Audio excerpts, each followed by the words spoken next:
అదే సమయంలో చాలా మంది మరణం తర్వాత తమ యొక్క దేహాన్ని వివిధ మత కృతులకి వాటికి ఉపయోగిస్తూ ఉంటారు. అలా కాకుండా సమాజానికి మన భవిష్యత్ తరాలకు ఉపయోగపడేట్టుగా వాటిని ఉపయోగించుకునే అవగాహన కల్పించడానికి ఈ వేదిక ఉపయోగించాలని కుటుంబ సభ్యులు భాగంగా జరిగింది.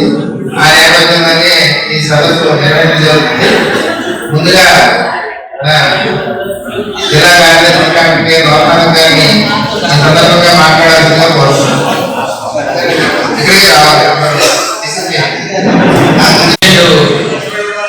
డిసిఎస్ గారికి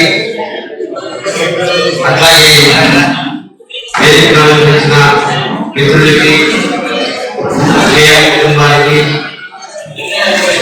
మీరు మాట్లాడుకుంటే మీరు మాట్లాడు చాలా మంది మాట్లాడుకుంటున్నారు. లేదు మీరు మాట్లాడడానికి సభా మర్యాదలు ఉంటాయి కదా.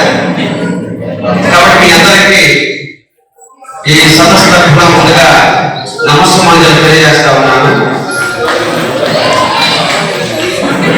పెట్టిన అంశం ఆరోగ్యం ఆవశ్యకత. నాకు తెలిసి ఈ వేదిక మీద ఉన్న వాళ్ళు ఒకరికి ఒక అర్హత ఉంది. డాక్టర్ రమేష్ కుమార్ గారికి ఒకరికి అర్హత ఉంది. ఎందుకంటే అనారోగ్యంగా ఉన్నవాళ్ళు మేము అంతా.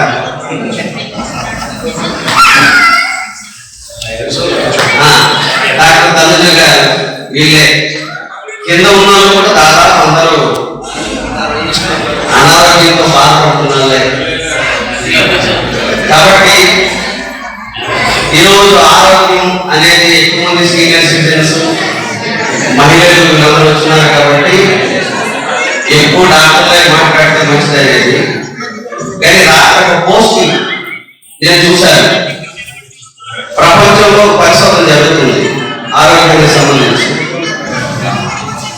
ఎక్కువ ఆరోగ్యం గురించి ఆలోచించిన వాళ్ళు 5 ఏళ్ళ ముందే చనిపోతారంట. నిన్నే వచ్చి పెద్ద వైరల్ అవుతా ఉంది. మరి అది కరెక్టా కాదనేది డాక్టర్లే చెప్పాల్సి ఉంది. ఒకటి కరెక్ట్ ఏంటంటే ఈరోజు సమాజంలో ఎక్కువ ప్రాధాన్యత ఇవ్వాల్సింది ఆరోగ్యం. ఎందుకంటే ఒకప్పుడు ఆరోగ్యం అనేది మనందరూ తెలుసు. బాగున్న కూడా ఏ టెస్ట్ ఉండేది కాదు. ఈరోజు ఏ చిన్నదానికైనా 100 టెస్టులు రాస్తూ ఉన్నారు. దానికి కూడా పరిశోధనలు జరుగుతున్నాయి. ఏ పరిశోధనలు అంటే ఎందుకు ఈ టెస్టులు రాస్తున్నారు అనే దానికి కూడా పరిశోధనలు. ఎందుకంటే ఒకప్పుడు ఎంబీబీఎస్ డాక్టర్ రమేష్ కుమార్ గారు వాటిలో ఎవరైనా ఉంటే మనిషిని చూస్తే ఏ జబ్బు వచ్చిందో తెలిసే పరిస్థితి ఉంది. ఈరోజు స్పెషలైజేషన్ పేరుతో రకరకాలైన టెస్టులు పెట్టి ఆ టెస్ట్ లో వచ్చే ఫలితాలు బట్టి మనకు వైద్యం అనేది ఇవ్వడం ఇటీవల కాలంలో జరిగిన ఒక కొత్త పరిణామం. మన పాత డాక్టర్లు చూడండి, నేటి వైద్యం. నేను గ్రామీణ ప్రాంతంలో వచ్చినవాడిని.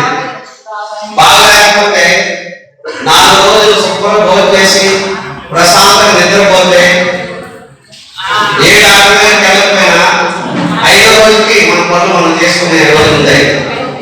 లేదు ఒక జబ్బు వచ్చింది అనుకోండి, బ్రహ్మాండం ఎక్కువ నీళ్ళు తాగి వైరస్ పోగొట్టుకోగలిగితే బ్రహ్మాండం ఉండేది. లేదు ఏదైనా అటాక్ వచ్చింది అనుకోండి, అలా నిద్రపోతే ఆ అటాక్ నుంచి బయటపడే పరిస్థితి ఉండేది. ఇప్పుడు పరిస్థితి ఏంటంటే ఏ ఎందుకు వచ్చిందో ఎలా వచ్చిందో తెలియని స్థితి వచ్చేస్తుంది. ఒకప్పుడు పిల్లలు పుట్టే నాటికి షుగర్ లేదు, పుట్టుకనే షుగర్ వచ్చేస్తుంది. పుట్టుకనే జబ్బులు అవి వాళ్ళు చాలా మంది ఏమని చెప్తున్నారంటే కాలచక్రంలో ఇది ఒక భాగం అని చెప్తా ఉన్నారు. అంటే మన డిజైన్.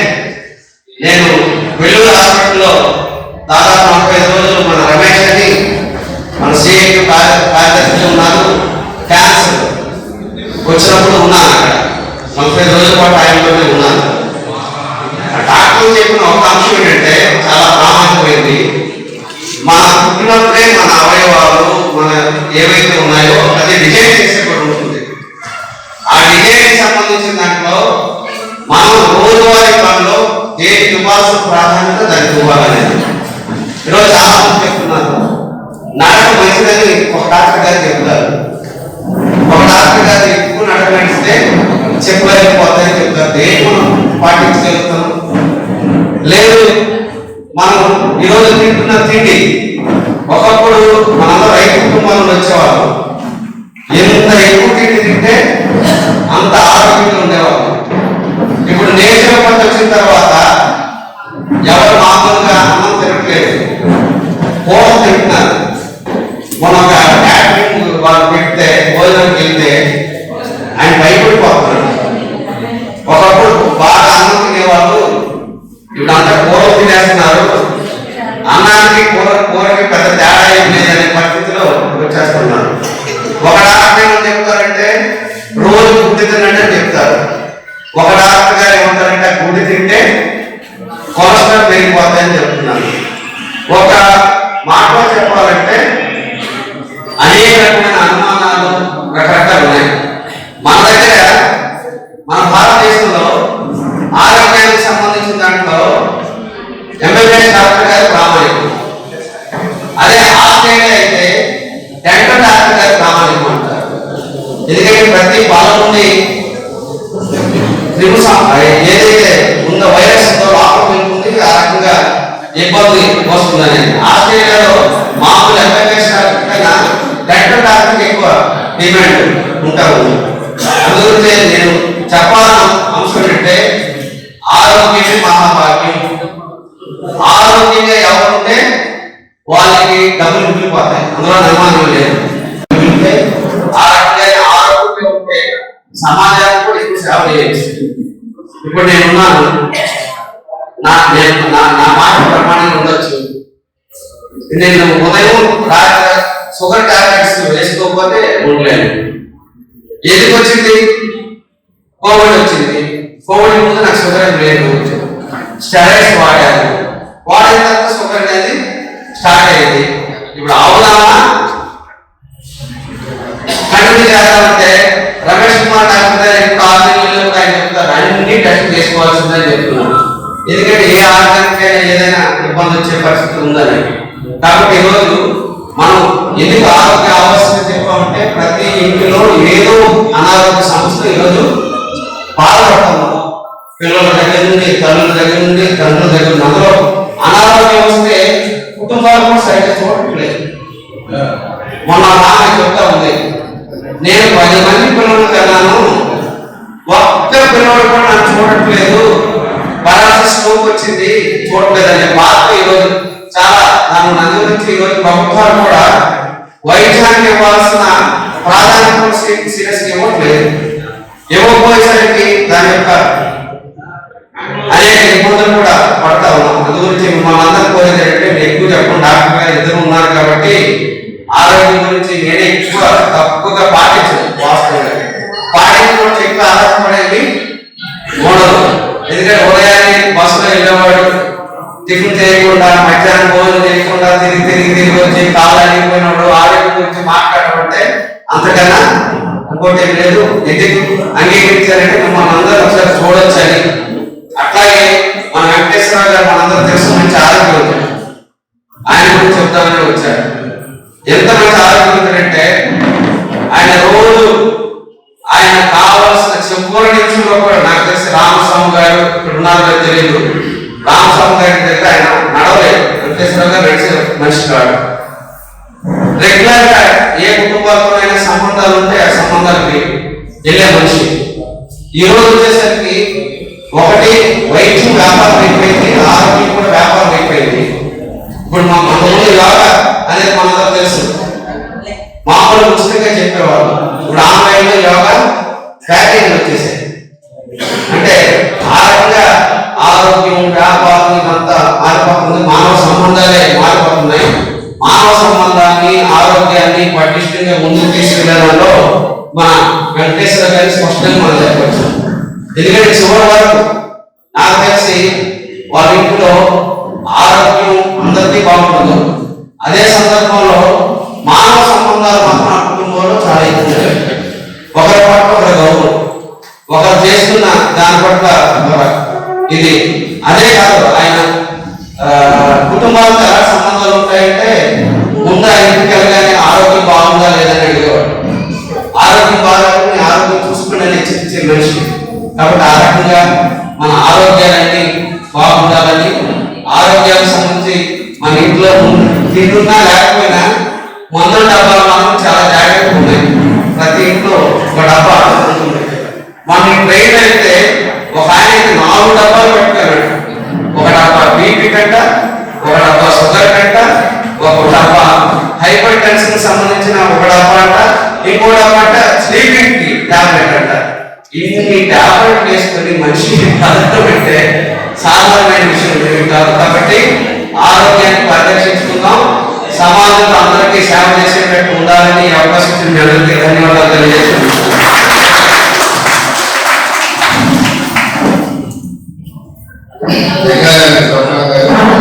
ఇప్పుడు దానికి కూడా అనుజ వెంటనే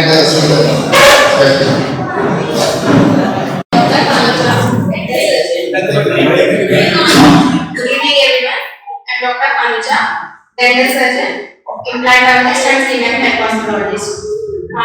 ఫస్ట్ గా నేను ఈ ప్రోగ్రామ్ పార్ట్ అయినా చాలా హ్యాపీగా ఉంది. మీ అందరికీ ఇలాగా హెల్త్ గురించి డెంటల్ గురించి ప్రాబ్లమ్స్ వచ్చి ఎక్స్ప్లెయిన్ చాలా హ్యాపీగా ఉంది. ఫస్ట్ థింగ్ నేను ఈరోజు మీకు నోటి సమస్యల గురించి ఎక్స్ప్లెయిన్ చేస్తాను. నోటి సమస్యల్లో అంటే 3 విభాగాలు ఉంటాయి.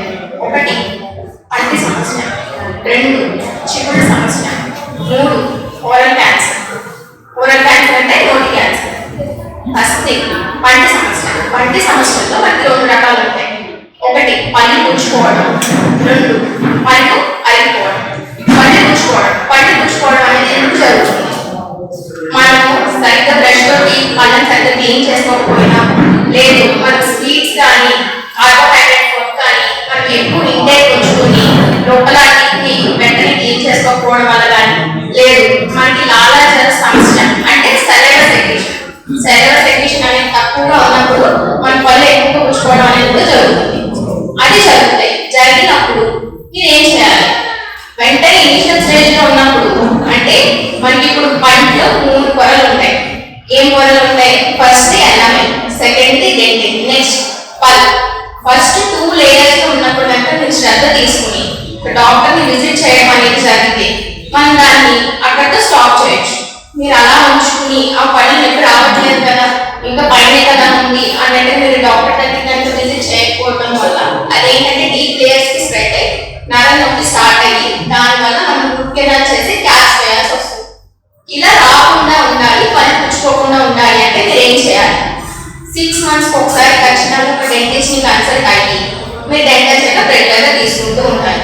అది కాకుండా మీరు ఒకవేళ స్వీట్స్ కానీ ఇలాంటివి ఏమైనా ఎక్కువ తీసుకున్నప్పుడు వెంటనే నోరు పీల్చుకుని చూసుకోవడం లాంటివి చేయాలి. కొంతమంది పేషెంట్స్ వస్తారు మన దగ్గరికి, ఇలా అంత స్టేజ్ దాటిపోయిందండి, మేము ఏం చేయలేము, మనం ఉట్టినా చేయాలి, ఇన్ఫెక్షన్ క్లియర్ చేయాలంటే అయ్యా అదే మొత్తం ఎందుకు సిమెంట్ పెట్టేస్తే అయిపోయింది, ఒక 500 అయిపోతుంది, మాకు ఎందుకు మేము అదే భరాయించలేమంటారు.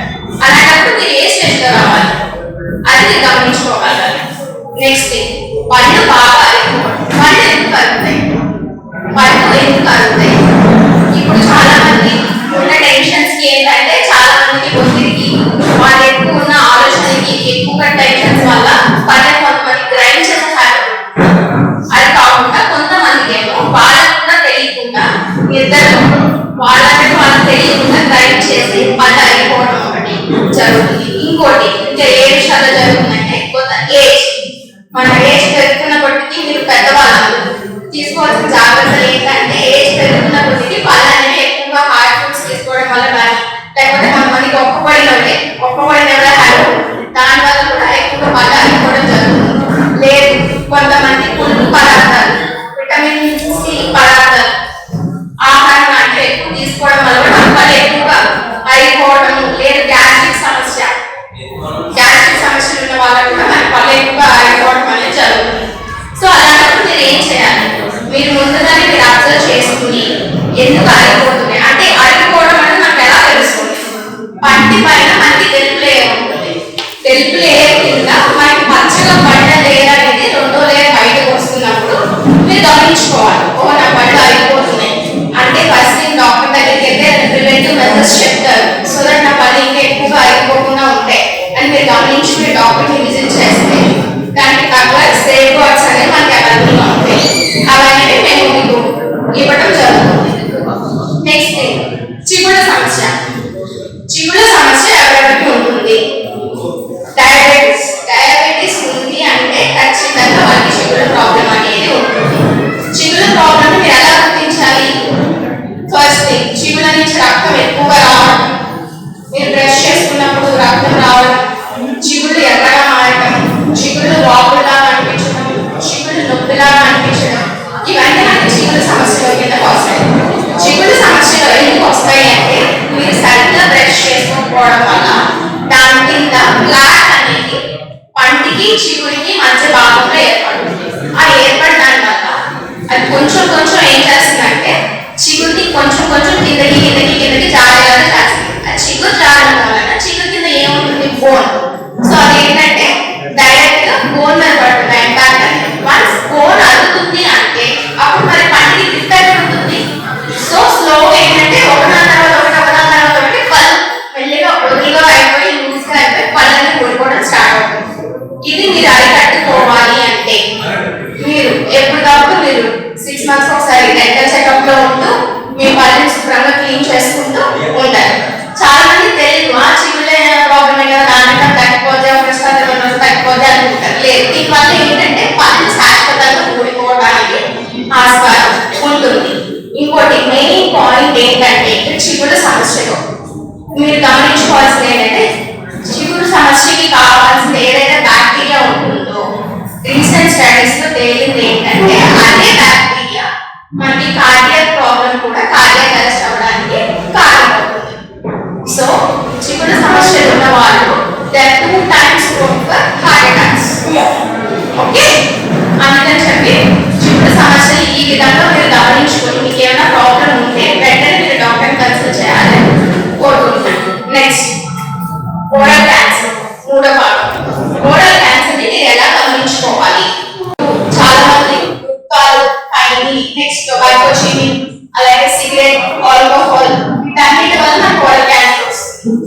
నెక్స్ట్ హాట్ స్పైసీ ఫుడ్స్ బాగా ఎక్కువగా తీసుకోవడం, బాగా హాట్ ఫుడ్స్ ఎక్కువగా తీసుకోవడం, ఆల్కహాల్ బాగా ఎక్కువగా తీసుకోవడం, ఇవి కాకుండా నెక్స్ట్ మన బాడీలో ఉండే హ్యూమన్ ఫ్యాక్టరీలో వైరస్ ఒకటి ఉంటుంది దానివల్ల, నెక్స్ట్ జెనెటిక్స్ వల్ల మన జెనెటిక్స్ లో మన ఫ్యామిలీ హిస్టరీలో ఎవరికైనా క్యాన్సర్ కి ఫీడ్బ్యాక్స్ ఉన్నాయా అవన్నీ చెక్ చేసుకోవాలి. ఇవన్నీ కూడా మనకి నోటి క్యాన్సర్ రావడానికి కారణాలు అవుతాయి. వీటిని ఎలా అరికట్టుకోవాలి? మరి ఆల్కహాల్స్ కానీ ఇవన్నీ టొబాకో, చూవింగ్ ఇట్లాంటివన్నీ స్టాప్ చేసుకోవాలి. ఎలా గమనించుకోవాలి మనకి నోటి క్యాన్సర్ మీకు చిన్న సైజ్ లో పురుగు లాగా స్టార్ట్ అవుతుంది. అది తెలుపు కానీ ఎరుపు కానీ విధంగా ఉంటుంది. ఆ పురుగు ఒక 2 నుంచి 3 వారాల తర్వాత వరకు మీకు తగ్గట్లేదు, మీరు ఎంత చేసినా తగ్గట్లేదు అంటే మీరు మంచిదే డాక్టర్ని కన్సల్ట్ అవ్వటం. ఆ పురుగు దగ్గర మీకు రక్తస్రావం కంటిన్యూస్ గా రావడం, కొంచెం కొంచెం బ్లీడింగ్ పాయింట్స్ లాగా ఎర్ర మచ్చల్లాగా మీకు కనిపించడం, నోరు తెచ్చుకోవడానికి ఇబ్బందిగా ఉండటం, అలాగే పళ్ళు లూజ్ గా వదులుగా అయిపోవడం, మీకు ఏమైనా నింపాలి అనుకుంటే కొంచెం ఇబ్బందిగా ఉండటం, ఏమి నవ్వలేకపోవడం, ఇవన్నీ కూడా మనకి ఏంటంటే ఓరల్ క్యాన్సర్ లోకి పరిణామాలకు వస్తాయి. మీరు ఇట్లాంటివన్నీ కొంచెం ముందే గమనించుకుని ట్రీట్మెంట్ తీసుకోవడానికి అయితే స్టార్టింగ్ స్టేజ్ లో మనకి కీమోథెరపీ లాంటివి మనకి అవైలబుల్ గా ఉంటాయి. సో ఏదైనా సరే మీరు స్టార్టింగ్ స్టేజ్ లో వస్తే ట్రీట్మెంట్ అనేది ఫాస్ట్ గా తక్కువ ఖర్చుతో మీరు అనుకున్నట్టు అయిపోతుంది. అంతేగాని మనకు ఒక స్టేజ్ దాటిపోయిన తర్వాత మేమంతా మనం ఖర్చు పెట్టుకోలేము, మాకు తక్కువ దానిలో ట్రీట్మెంట్ చేయండి అంటే ఒక స్టేజ్ అయిన తర్వాత మనకు కాదు. ఇది నేను చెప్పాలనుకుంది. ఫైనల్లీ దానికి నాకు ఈ అవకాశం ఇచ్చినందుకు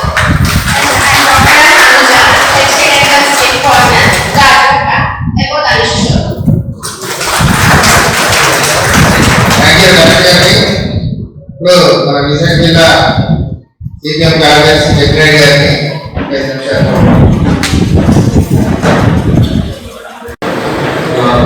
శ్రీనివాస్ గారు మరణం మనందరూ తెలుసు. ఆయన ఔపచార్యాన్ని దానం చేయకుండా ధ్యానం చేయడం, అది వైద్య విద్యార్థులకి ఉపయోగపడే విధంగా సంబంధ దీన్ని పురస్కరించుకుని ప్రత్యేకంగా ఆరోగ్య సంబంధించిన మీద ఈ కార్యక్రమం ఏర్పాటు చేసినందుకు కేంద్ర గారిని కుటుంబ సభ్యుల్ని పార్టీ నుంచి అభినందన తెలియజేస్తున్నాను. ఈ దేశంలో అత్యంత సంపన్నులు ఏంటంటే ఎవరైతే ఆరోగ్యంగా ఉంటారో వాళ్ళతో సంపన్నులు చెప్పంటారు. కాబట్టి మనం సంపన్నులు కావాలి.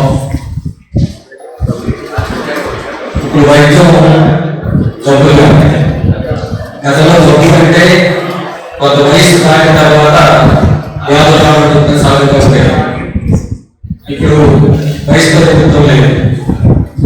చిన్నపిల్లల కన్నా కానీ గర్భం వచ్చే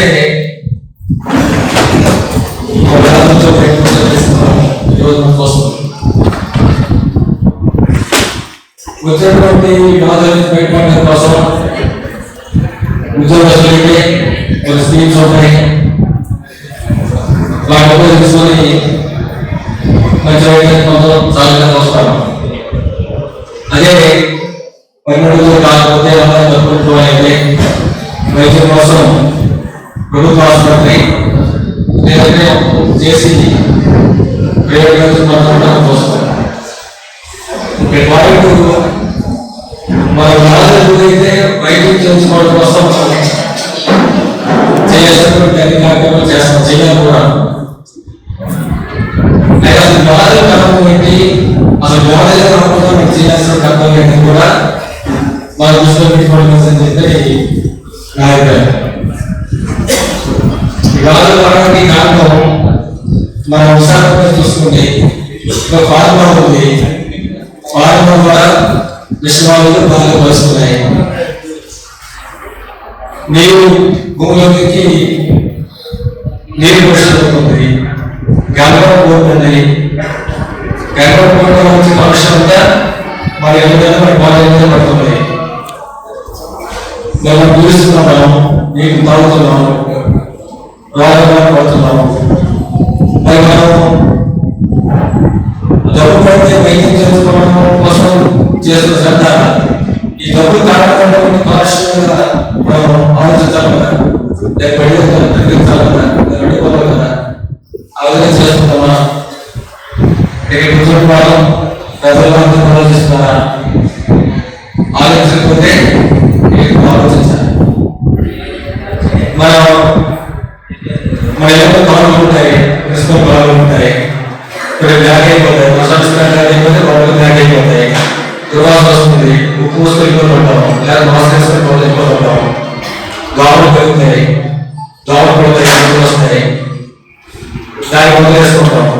కానీ గవర్నమెంట్ కారణమైనటువంటి ప్రభుత్వ కారణమైనటువంటి మున్సిపల్ గవర్నమెంట్ మున్సిపల్ డిపార్ట్మెంట్ అనేది దొరుకుతుంది కదా, ఈ గాలు తాలూకా డ్రైనేజ్ వ్యవస్థ పటిష్టం చేయలేదు, ఎందుకు సంబంధం క్లీన్ చేయరు, ఎందుకు సిబ్బంది పెంచరు, ఎందుకు దోమలు నివారించరు అనే కార్యక్రమం చేస్తున్నారా? ఎవరితో ఆలోచిస్తున్నారా?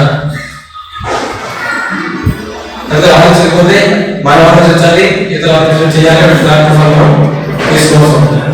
అందుకని నేను చెప్పాల్సిన పాయింట్ ఏంటంటే మనకు వ్యాధులు గురైతే దాన్ని నయం చేసుకోవడం కోసం సర్వే తీసుకుంటామో ఆ వ్యాధులు కారణమైనటువంటి ఈ వ్యవస్థల మీద కూడా మనం కార్యాచరణ తీసుకుని కార్యక్రమాలు తీసుకుంటే అసలు వ్యాధులు దాన్ని పడకుంటే మనకు ఒక సంధి ఉంటుందని చెప్పి విశ్లేషిస్తాం. అలాగే వైద్యులు కూడా ఇది వస్తున్నాయి మనకి, ప్రైవేట్ వ్యవస్థ, గవర్నమెంట్ వ్యవస్థ, ప్రభుత్వ వ్యవస్థ. మనం చూస్తాం కోవిడ్ సమయంలో ప్రజల ప్రాణాలు కాపాడింది ప్రభుత్వ వ్యవస్థ. గ్రామీణ ఆరోగ్యాల దగ్గర నుంచి ఆశా వర్గాల దగ్గర నుంచి ప్రభుత్వ ఆసుపత్రి వరకు అనేక మంది నా ప్రాణాలను పడంగా పెట్టి మన ప్రాణాలు కాపాడారు. మరి మనం ఆ ప్రభుత్వంగా వైద్య వ్యవస్థను మెరుగుపరిచి చేయడం కోసం అసలు కార్యాచరణ తీసుకోవడం లేదా? జనాన్ని పట్టణంలో అయితే చేతులు చేసి అది కేంద్ర ప్రభుత్వం కానీ రాష్ట్ర ప్రభుత్వం కానీ ఖచ్చితంగా ప్రభుత్వ అభివృద్ధి చేయడం కోసం నిధులు కేటాయింపు కానీ వైద్యులు కేటాయింపు, సిబ్బంది కేటాయింపు, ఇతర మౌలిక సదుపాయాలు కేటాయింపు, ఇటువంటి పరిస్థితి కూడా మనం ఆలోచించాల్సిన అవసరం ఉంది, కార్యాచరణ చేపట్టాల్సిన అవసరం ఉంది. అప్పుడే ప్రజలకి ఈ వ్యాపారం నుంచి పెద్ద మొక్కల్లో డబ్బులు అవసరం లేకుండా విస్తృతంగా బయటపడడానికి అవకాశం ఉంటుంది. ఇటువంటి ఆలోచన చేయడం ద్వారా పరిశుభ్ర కార్యక్రమం చేపట్టాలని చెప్పి మీ ముందు ప్రతిపాదన చేస్తున్నాం. ఇది కూడా ఆలోచించి జనాలకు సహాయం చేయాలని చెప్పి మీ అందరికీ విజ్ఞప్తి చేస్తూ నాకు అవకాశం ధన్యవాదాలు తెలుస్తున్నాను.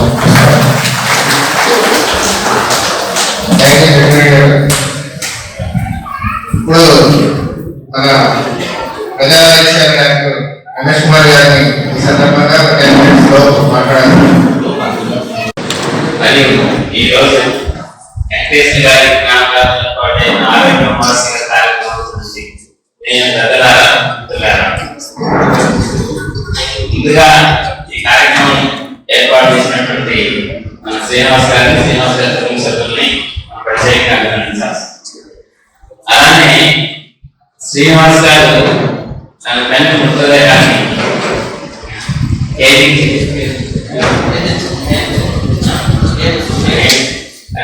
మృతదేహాన్ని కేజీకి ఇచ్చారు. అయితే ఇది మనం చాలా సాధారణ విషయం కింద కనిపించవచ్చు.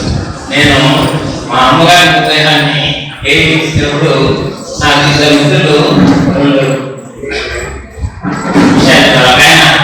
ఎంసీహెచ్ మా బంధువు ముఖ్యమంత్రిగా రికార్డ్ ఎంత బాగా ఉంటుంది. ఆయన ఏం చేశాడు, ఎంఎస్ ఎంసీహెచ్ అట్లానే ఇంకో ఆయన పెద్ద ఆయన బహుశా 85 సంవత్సరాలు ఉండవచ్చు. గవర్నమెంట్ చాలా మంచి పని చేశారు కార్యక్రమాలు అని చెప్పి. అందుకని చదువు మన ఆలోచన విధానం, చదువు మాత్రమే చదువుతో పాటు సామాజిక స్పృహ మాత్రమే అది మన ఆలోచన సరైన దారిలో వచ్చేట్టుగా చేస్తాం. మరి ఈ ఎంసీహెచ్ చేసిన ఎలా తయారయ్యే డాక్టర్గా ఆ వివరాలకు నేను వెళ్ళదలుచుకోలేదు. ఎలా డాక్టర్ తయారంటే ఈ శరీరంలో నుంచి కోసుకొని రకరకాల భాగాన్ని విడదీసి చూసి ఆయన తయారయ్యారు. అంతా ఎందుకు ఆ మధ్య ఒక డాక్టర్ దగ్గరికి 20 దేశాల్లో ఒక పేషెంట్ వచ్చాడు, యాక్సిడెంట్ అయింది. ఆయనకి ఈ వెన్నుపూస ఒకటి మాత్రమే, ఆ వెన్నుపూస దాని కాకుండా మాత్రం పోయింది. ఆయన ఆ పేషెంట్ సర్జరీ చేసి ఆయన బతికిస్తాడు. అప్పుడు ఆయన తర్వాత ఇది ఎలా సాధ్యమైంది పరిశీలిస్తే, నేను శవాల మీద దీన్ని ప్రత్యేకంగా అధ్యయనం చేశాను, అధ్యయనం చేయడం వల్ల అది నాకు సాధ్యమైంది అని చెప్పుకొని అన్నాను. అంటే ఈ శరీర ని దేహదానం చేయడం అనేది అంత ముఖ్యమైనటువంటి విషయం. ఒక్క శరీరాన్ని దానం చేసినందువలన దాదాపు 20 మందికి ప్రాణదానం చేయొచ్చు. మనం బ్రతుకుండగా ఇచ్చే దానాలు కొన్ని ఉంటాయి, చనిపోయిన తర్వాత ఇచ్చే దానాలు కొన్ని ఉంటాయి. ఇప్పటికీ భారతదేశంలో లక్షలాది మంది అందులో ఉన్నారు. వాళ్ళందరినీ కూడా మనందరం కార్మికం లాంటి శరీరం రూపు మాటలు కళగండాలు కత్తిరించే పని లేదు. కేవలం కార్మిక తీసి అది కూడా తిరిగి కూరగాయలు పూర్తిగా కనిపిసేవారు. ఇప్పుడు గొడవ మాత్రమే చేస్తున్నారు. అది కూడా తీసి మనిషిని చూసడానికి మామూలుగానే చూసడానికి అవయవంగా కాకుండా ఉంచుతారు. అటువంటిది అంత చిన్న విషయం, మనకి ఏమాత్రం ఎవరికి ఎటువంటి ఇబ్బందికరం కానటువంటి విషయం. దాన్ని మనం ఆచరించడానికి ముందు రాకపోవడం అనేది చాలా దురదృష్టకర విషయం. ఇది మనిషికి తిరిగి పునర్జన్మ ఇచ్చినట్టే. పునర్జన్మ అనేది మనం ఒక వ్యక్తిని బ్రతికించాలంటే బ్రతికించాలి, డాక్టర్లు కూడా బ్రతికించాలి. కానీ ఒక మనిషి తను చనిపోయిన తర్వాత కూడా మరొక వ్యక్తిని బ్రతికించే శక్తి కలిగిన అర్థం చేసుకున్నప్పుడు మనం ఈ కార్యక్రమం చేయాలి. అంటే చిన్నప్పుడు మనం ఒక సామెత ఉంది, ఏం చచ్చినా బ్రతికినా 1000 రూపాయలని. ఒకసారి ఇక్కడున్న పెద్దవాళ్ళు చేసిన పిల్లలకి ఆ సామెత తెలియకపోవచ్చు. కానీ అట్లా మనిషి శరీరం దానిలోని వివిధ అవయవాలు కూడా మనం చనిపోయిన తర్వాత కూడా బాగా ఉపయోగకరంగా ఉంటాయని చెప్పనేది మనం అర్థం చేసుకోవాలి మిత్రులారా. అందుకని శరీరాన్ని దానం చేయమని చెప్పనేది మనం ఒక ముఖ్యమైన విషయం కింద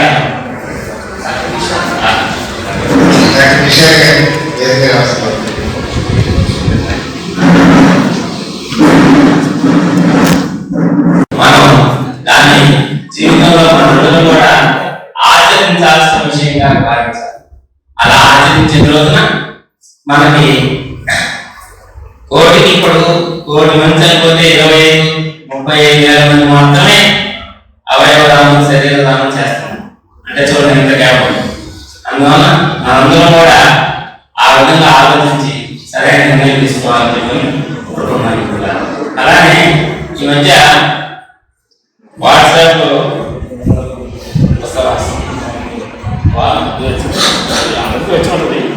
చూడండి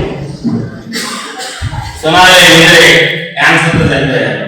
ఇర్ఫాన్ ఖాన్ మంచి క్రికెట్ ఆడతాడు, క్యాన్సర్ చనిపోయాడు. మనిషి క్యాన్సర్ చనిపోయాడు.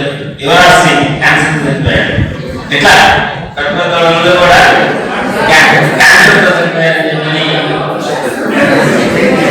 వాళ్ళందరూ కూడా క్యాన్సర్ తో చనిపోయారని చెప్పని చాలా మంది వాట్సాప్ లో చూసే ఉంటారు. మరి ఎందుకు ఈ వ్యాధులు వస్తున్నాయి? ఈరోజు అలానే మీకు డయాబెటీస్, షుగర్ ఒకప్పుడు వ్యాధులుగా పెద్దగా మన ఇబ్బంది పెట్టే కాదు. ఇప్పుడు ఇందుకు లేటెన్స్ సందేహం అవ్వదు. ఎందుకు చెప్పినా అంతేకాదు చక్రి కాపాలని కంటేనని ప్రజలు అతనికి చెప్తారు. నీ ఇష్టం చెప్పాయా చెప్పాయా అంటే ఇక్కడ లేదు సందేహం ఎక్కడ చూసినా ఆయన ఉంటాడు అని చెప్పని ప్రజలు సమానం. అట్లా ఈరోజు క్యాన్సర్ కానీ, షుగర్ కానీ, బీపీ కానీ అట్లా ఎవరికైతే లేదు, ఏ కుటుంబంలో లేదని చెప్పుకుంటే పలానా కుటుంబంలో క్యాన్సర్ లేదు, పలానా కుటుంబంలో బీపీ లేదు, పలానా కుటుంబంలో షుగర్ లేదు, ఇంకోటితో లేదని చెప్పేది కుటుంబాలు ఒక్కటైనా ఉన్నాయని నాకు అనుమానం. అటువంటి పరిస్థితి ఈరోజు మనకు వచ్చింది. ఈ పరిస్థితి రావడానికి కారణం ఎందుకు మన ఆరోగ్యాలు ఇంత ఇబ్బందికరమైన ఆరోగ్య స్థితికి నెట్టివేయబడుతున్నాయి అనేది మనం ఆలోచించాలి. అలా ఆలోచించినప్పుడు ముందు మన జీవిత లైఫ్ స్టైల్, మనం జీవించే క్రమం, జీవించే పద్ధతిలోనే వచ్చిన మార్పే ప్రధానమైన కారణం. అందువల్ల మనం జీవించే క్రమంలో వచ్చిన మార్పులు ఏంటి, ఈ మార్పులు ఎలా వచ్చింది, ఎందుకు వచ్చినాయి మనం సైకిల్ ఎలా వెళ్ళవాళ్ళం, నడిచి మహా అయితే సైకిల్ మీద వెళ్ళేవాడు. ఇప్పుడు ఎలా ఇక్కడ సైకిల్ వాడేవాడు ఎంతమంది, సైకిల్ తొక్కేవాడు ఎంతమంది ఉన్నారు ఇక్కడ? మొత్తం 2, 3, 4 ఉన్నారు. మొత్తం ఎంతమంది ఉన్నారు ఇక్కడ? 4 మంది ఉన్నారా? 200 మంది ఉన్నారు. 200 కానీ దానికి 200 మందిలో సైకిల్ వాడేవాడు 4 ఉన్నారు. పిండి రుబ్బేవాడు ఎవరు ఉన్నారండి? పక్కన కూడా పిండి రుబ్బేవాడు లేదు. అట్లానే మోటార్ వచ్చింది కదా, అట్లా మిక్సీ అంటే మోటార్ వచ్చింది కాబట్టి మన నీళ్లు చదివేవాడు కూడా ఎవరు లేదు. సరే అది వదిలేసి, ఎందుకంటే జీవితం మారిపోయిందని మమ్మల్ని అక్కడ తీసే కాలం మనం ఉండాలంటే కాలం మారిన తర్వాత కాలం మారిన ప్రకారం మనం మారాలి కదా అని చెప్పాం. ఇంట్లో కూల్ డ్రింక్ ఫ్రిడ్జ్ లో పెట్టుకోకుండా ఉన్నాడు అనుకున్నాను.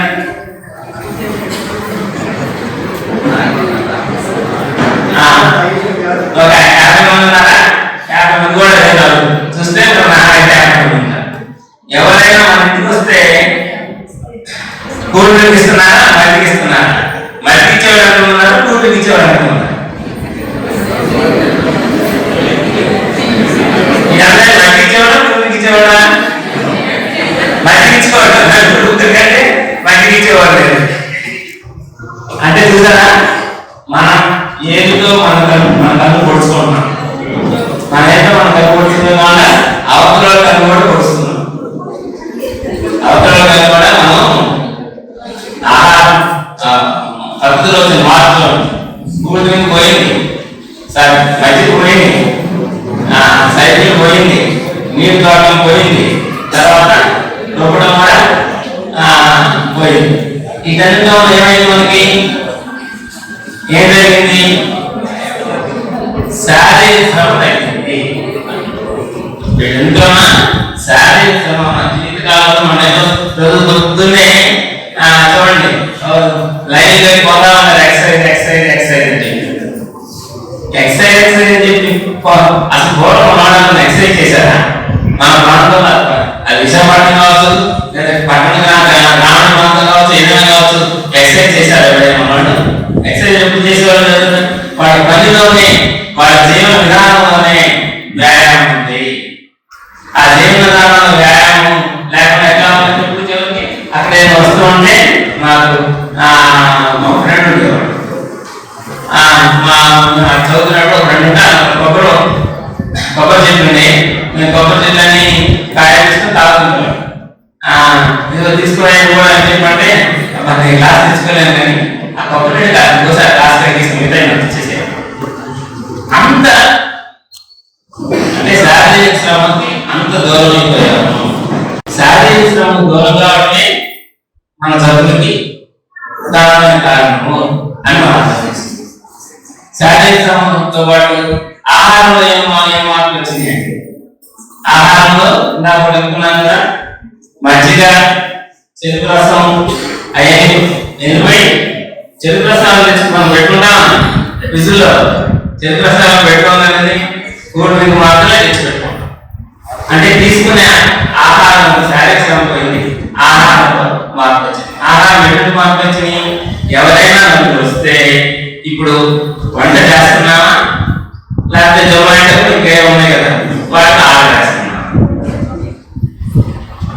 ఒకవేళ వంట చేసి మనం పెట్టాలనుకున్నా కూడా ఇప్పుడు చాలా మంది ఆలోచనలో వచ్చేటప్పటికి బాగున్నారా, శుభ్రంగా ఉన్నారా, ప్రశాంతంగా ఉన్నారా, ఆడవాళ్ళ ఆలోచన కూడా మధ్యతరగతి స్త్రీలు కాబట్టి ఈ కాలం పునః స్త్రీలలో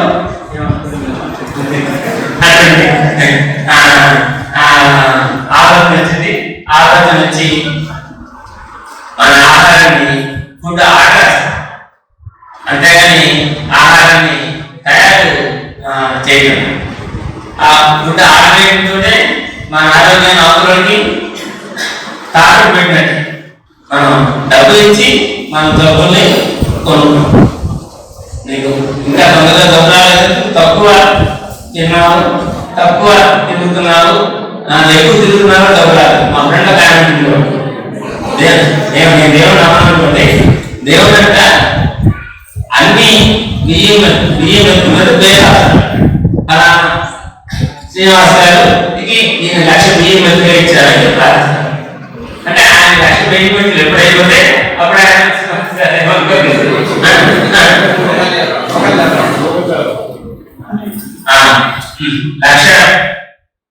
మెట్లు అయిపోతే ఇంకా ఈ భూమి మీద ఆయనకి నోగులు చేరినట్లు లెక్కేమో. అంటే ఏంటి, ఎంత ఎక్కువ తింటే అంత తొందరగా చచ్చిపోతాం.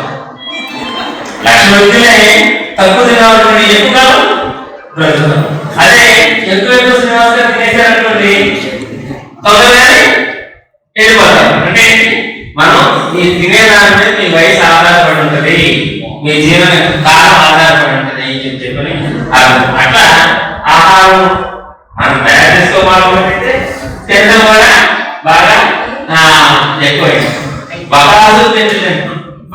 మనం బకాసులు కనుగొన్నాం కదా, వాడి బండి మీద ఆహారం పోయాం, బండి మీద ఆహారం పోతే అది సరిపోయాడు. ఇప్పుడు మన ఫంక్షన్స్ ఎక్కడ ఉన్నాయి, ఎవరి వాళ్ళు పోటీ పడి డబ్బులు ఉన్నా లేకపోయినా ఫంక్షన్స్ అని ఎలా ఉన్నాయి, మన తొందరగా అన్ని రకాలు ఎక్కువగా పెట్టేసి ఎక్కువ రకాలను పెట్టేసి అందరినీ కంటే గొప్పగా పెట్టామనుకునేటువంటి ఆలోచన ఫంక్షన్స్ ఏర్పాటు చేసేవాళ్ళు వచ్చారు.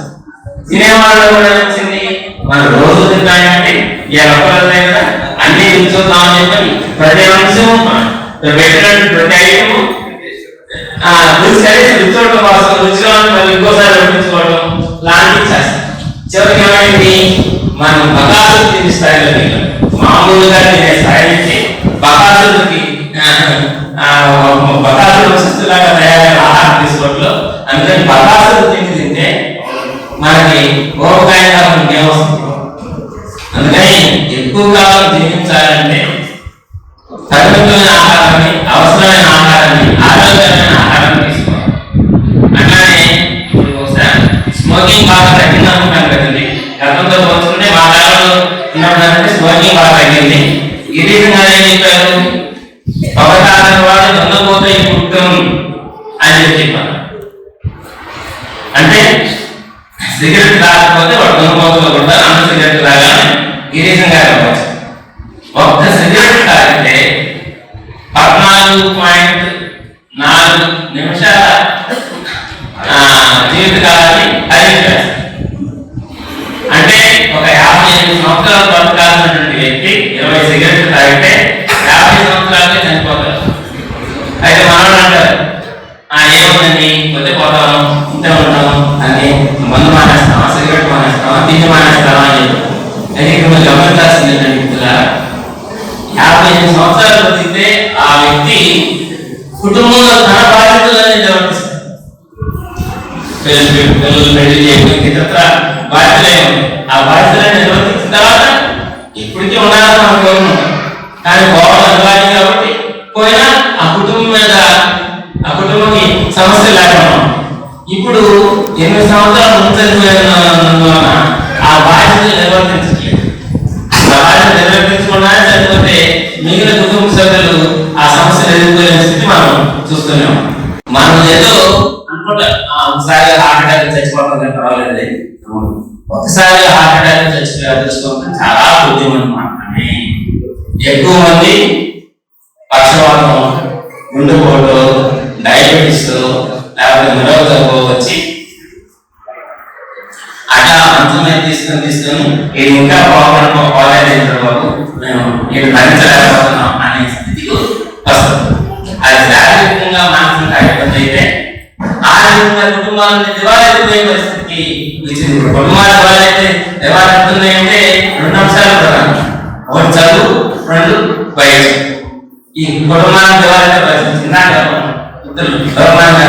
టెస్ట్ అంటే ఆరంభిస్తారు డాక్టర్లు అని చెప్పి అన్నారు. ఆరోగ్యం ఒకసారి టెస్ట్ చేయించుకోవాలని మన మేడం గారు కూడా చెప్పారు. అది మీకు ఇంకా ముందు ప్రమాదకరమైన పరిస్థితి రాకుండా ఉండేందుకోసం గాను ఆరోగ్యం ఒకసారి పరీక్ష చేయించుకోవాలని చెప్పారు. అంతేకాకుండా మారిన కాలంలో జబ్బును ముందుగా పసిగట్టి ముందుగా నివారించకపోతే 10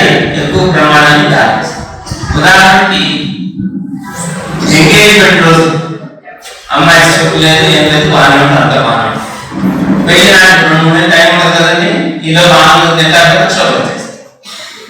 లేదా గర్భిణీలు షుగర్ వచ్చేస్తుంది. ఇవన్నీ తన ఆరోగ్యాన్ని, తన పుట్టబోయే బిడ్డ ఆరోగ్యాన్ని కూడా ప్రమాదానికి గురి చేసే పరిస్థితి వస్తుంది. అట్లా మనం జబ్బుల్ని మనం ఆహార రూపంలో కొనుక్కొని తింటాం. ఏమైనా ఎందుకంటే జబ్బులు కొనుక్కుంటాం అంటే నాకు పిచ్చోళ్ళు వస్తారు. నేను పిచ్చిపెట్టింది జబ్బులు కొనుక్కోలేదు, మీకు పిచ్చిపెట్టింది. కానీ మనం చేసే పని ఏంటి అని మీరు అర్థం చేసుకోవాలి. అర్థం చేసుకొని వ్యాయామం చేయాలి, తర్వాత ఆహారం మార్చాలి. ఆహారం మార్చే క్రమంలో ఒక సామాజిక బాధ్యతను మనం నిర్వర్తిస్తాం. ఏంటి, మీరు పెరుగు పాలు లేదా చెరుకు రసం అంటే రైతు కుటుంబాలకు అండగా నిలబడతాం. కూడలి లాంటివి మానేస్తే పెరుగు పాలు చెరుకు రసం లాంటివి అంటే రైతు కుటుంబాలకి అండగా నిలబడతాం. అట్లానే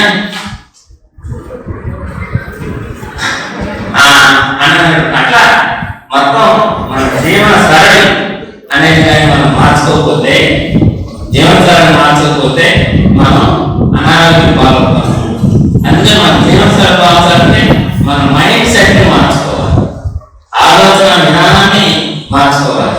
ఆలోచన విధానాన్ని మార్చుకున్న రోజు మనం ఆరోగ్యం.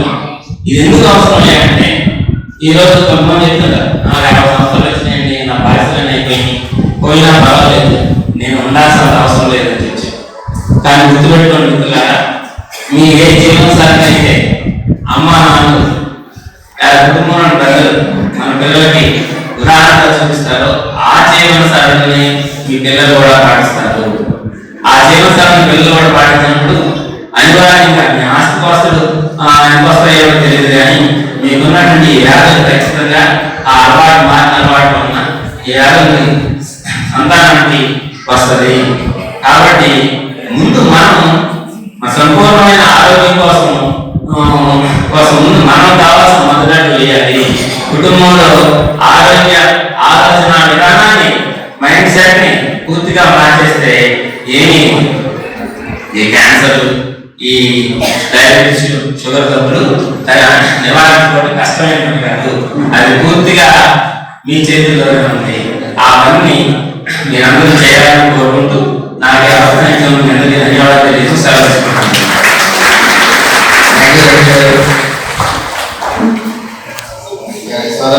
ఈరోజు మన ముఖ్య వక్త డాక్టర్ ఏ కిషోర్బాబు గారు, professor of surgery, body monitoring.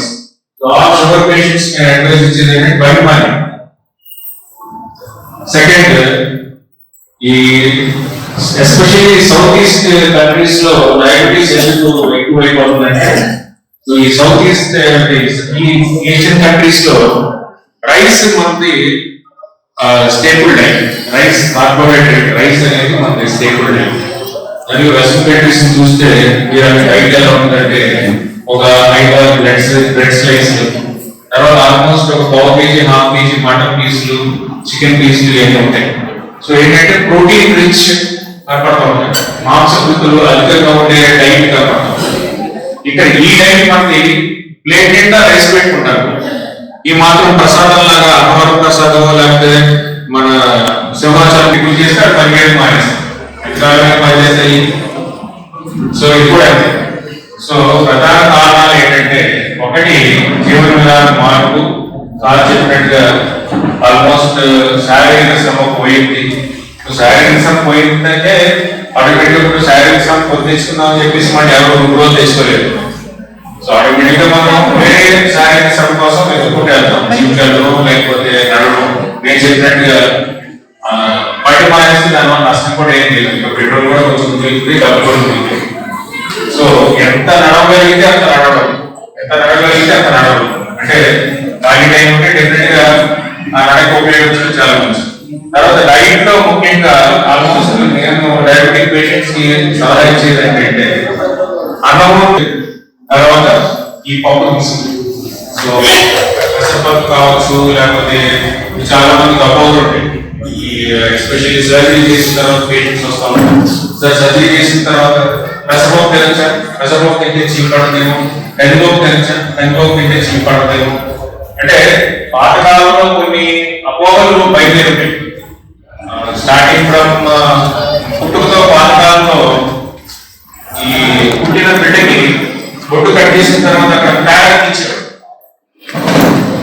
మాకు అంటే పేడ చాలా మంచిది, అంటే అదొక టైప్ ఆఫ్ బిలీఫ్. అంటే అది ఒక వేస్ట్ మెటీరియల్, అది ఒక ఎక్స్క్రీటర్. అంటే డైజెషన్ అయిపోయిన తర్వాత ఒక యానిమల్ ఆ వేస్ట్ మెటీరియల్ బయటకు వస్తుంది. సో అది ఏదో మన సమాజంలో దానికి వస్తున్న ఇంపార్టెన్స్, దానికి ఒక పవిత్రత చేకూరుతున్న తర్వాత ఆ బొడ్డు కూడా దాన్ని అంటించారు. దానివల్ల ఏమైందంటే టెటనస్ ని ఆయా పరిస్థితులు బట్టి ఆ మనిషి ఒక రకంగా చేస్తున్నాడంటే మనం అంత తొందరగా తప్పట్లేదు. సో ఆ టైంలో ఆయన ఐక్యూ మనిషి ఒక రోజులోనే ఇంత హై లెవెల్కి ఎవరు అవ్వలేదు. ఆల్మోస్ట్ కొన్ని శతాబ్దాలు బట్టి, శతాబ్దాల తర్వాత ఫస్ట్ ఆయుర్వేదం అని, తర్వాత హోమియోపతి అని, ప్రజెంట్ అలోపతి మెడిసిన్. ఈ అలోపతి మెడిసిన్ ప్రతి మెడిసిన్ కి ఒక ఎవిడెన్స్ రుజువు అన్నమాట. ఈ రియాక్షన్ ఇక్కడ జరుగుతుంది బాడీలో, దాన్ని మనం ఆపగలిగితే ఇది తగ్గుతుంది అని ఎవిడెన్స్ బేస్డ్ మెడిసిన్. అంటే ఏదైనా దానికి సాక్ష్యాధారాలు ఉండాలి. ఏదైనా ఒకటి మనం చెప్పాము అని అంటే దానికి సాక్ష్యం ఉండాలి. ఏదో పెద్ద ఆయన చెప్పాడు, ఆయన మాన్యంగా ఉన్నట్టు అలోపతి. ఇవన్నీ ఎవిడెన్స్ బేస్డ్ మెడిసిన్ అన్నమాట. సో మనిషిలాగా మార్పు చెందడానికి, మనిషితో పాటు సమాజం మార్పు చెందడానికి, మనిషితో పాటు టెక్నాలజీ మార్పు చెందడానికి, మనిషితో పాటు మెడిసిన్ కూడా మార్పు చెందడానికి కొన్ని ఆల్మోస్ట్ కొన్ని సెంచరీస్ పట్టింది. సో సెంచరీస్ పట్టినప్పుడు ఏమవుతుందంటే ఇనీషియల్ గా మనిషి ఉన్నప్పుడు మేబీ ఆదిమానవుడు తర్వాత కొన్ని వచ్చినప్పుడు ఆయన మేధస్సును ఉపయోగించి ఏదో కొన్ని ప్రయత్నాలు లేకపోతే చిట్కా వైద్యాలు చేయడం, అది సక్సెస్ అవ్వచ్చు, సక్సెస్ అవ్వకపోవచ్చు. దానికి ఆధారాలు ఆయన చూపించినట్టు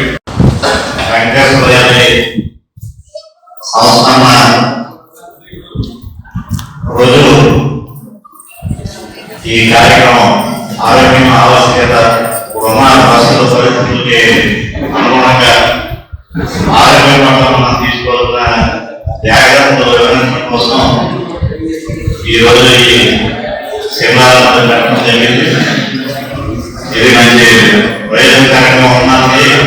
ఇప్పుడు వరకు మాట్లాడిన ముగ్గురు ఒక్కరు కూడా మనకి అవగాహన కలిగేలాగా, మన ఆరోగ్యాన్ని మరింత మెరుగుపరుచుకునేలాగా వాళ్ళ ప్రసంగాలు, వాళ్ళ సూచనలు మాట్లాడిన నాకు ఆరోగ్యం బాగుంటే సమాజం అభివృద్ధి. ఆరోగ్యం మెరుగుపరచుకోవాలంటే విజ్ఞానం అనేది చాలా అవసరం. దేశంలో మేధో సంపత్తి కార్యక్రమాలు కూడా ఆరోగ్యం అనేది ప్రధానమైన సంగతి. ప్రధానంగా సార్ చాలా వివరంగా బాగా అర్థమయ్యేలాగా మనందరికీ చెప్పారు. ఆయనకి అందరి తరఫున కూడా ప్రత్యేకమైన ధన్యవాదాలు తెలియజేస్తున్నాం. అలాగే రమేష్ కుమార్ గారు కూడా మొత్తం ఆరోగ్యానికి సంబంధించిన డయాబెటిక్స్ కానీ మిగిలిన విషయాలకు సంబంధించి మనకు అవగాహన కలిగించడానికి ఆయన ఉదాహరణతో మొత్తం విషయాల మంది చెప్పడం జరిగింది. డాక్టర్ రమేష్ కుమార్ గారికి, అలాగే డాక్టర్ రంజు గారు డెంటల్ మౌత్ దీనికి సంబంధించిన జాగ్రత్తలు ఏ విధంగా తీసుకోవాలన్నది ఆవిడ వివరించడం జరిగింది. కాబట్టి ఆమె కూడా అందరి తరఫున ధన్యవాదాలు తెలియజేస్తున్నాము. అలాగే ఈ కార్యక్రమాన్ని చేసిన మిగిలిన విద్యార్థులందరికీ గవర్నమెంట్ జగన్నాథ్ గారు, గంగారావు గారు, వారి వేదిక మీద ఉన్న ఈ కార్యక్రమానికి నడుమేసిన వెంకటేశ్వర గారి కుటుంబ సభ్యులు కేఎం శ్రీనివాస్ గారికి, వెంకటేశ్వర గారు భార్య గారికి, వారి కుటుంబానికి అందరికీ కూడా ధన్యవాదాలు తెలియజేసి ఈ కార్యక్రమానికి వచ్చేసి విజయవంతం చేసిన మీ అందరికీ కూడా ధన్యవాదాలు తెలియజేసి ఈ కార్యక్రమాన్ని అందరితో ముగిస్తాం. Welcome to our YouTube channel. Don't forget to like, subscribe and share the videos.